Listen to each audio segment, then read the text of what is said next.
berhasil, apakah masyarakat juga tingkat kesadaran hukumnya semakin meningkat, itu juga salah satu menjadi indikator. Nah, selain indikator kesuksesan, mungkin ada nggak tantangan atau hambatan dalam pelaksanaan program RJ khususnya di Kejaksaan Negeri Rokan Hulu? Silakan Kartini.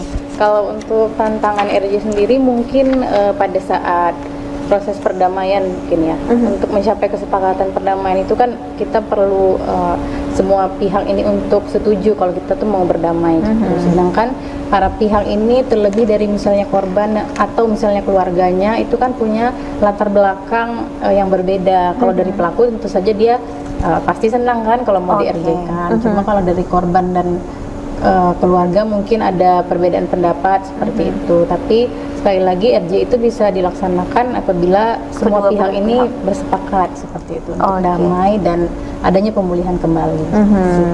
Kalau berdasarkan pengalaman-pengalaman yang udah pernah ditangani di Rokan Hulu, mungkin ada nih, kita nganggapnya nih bisa di RJ kan, tapi dari pihak pelaku sama korban nih nggak ada kata kesepakatan, akhirnya nggak jadi nih diurungkan nih proses pengajuan RJ. Pernah nggak kejadian seperti itu atau gimana? Kalau di Rokan Hulu sendiri belum pernah.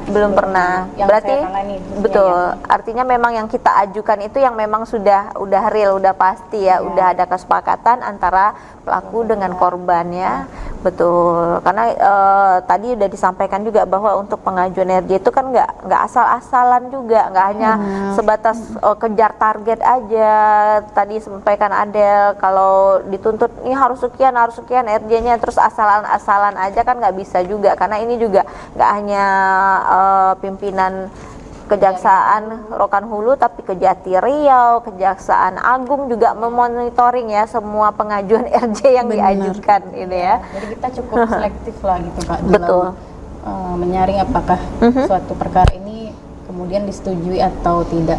RJ-nya. Oke, jadi selama ini memang apa yang kita ajukan biasanya itu selalu kita proses ya, karena udah ada kesepakatan, istilahnya udah ada memenuhi syarat lah ya. Oke, baik. Nah, selain kita berbicara tentang restoratif justice nih pada siang hari ini, kita juga kepengen tahu nih seperti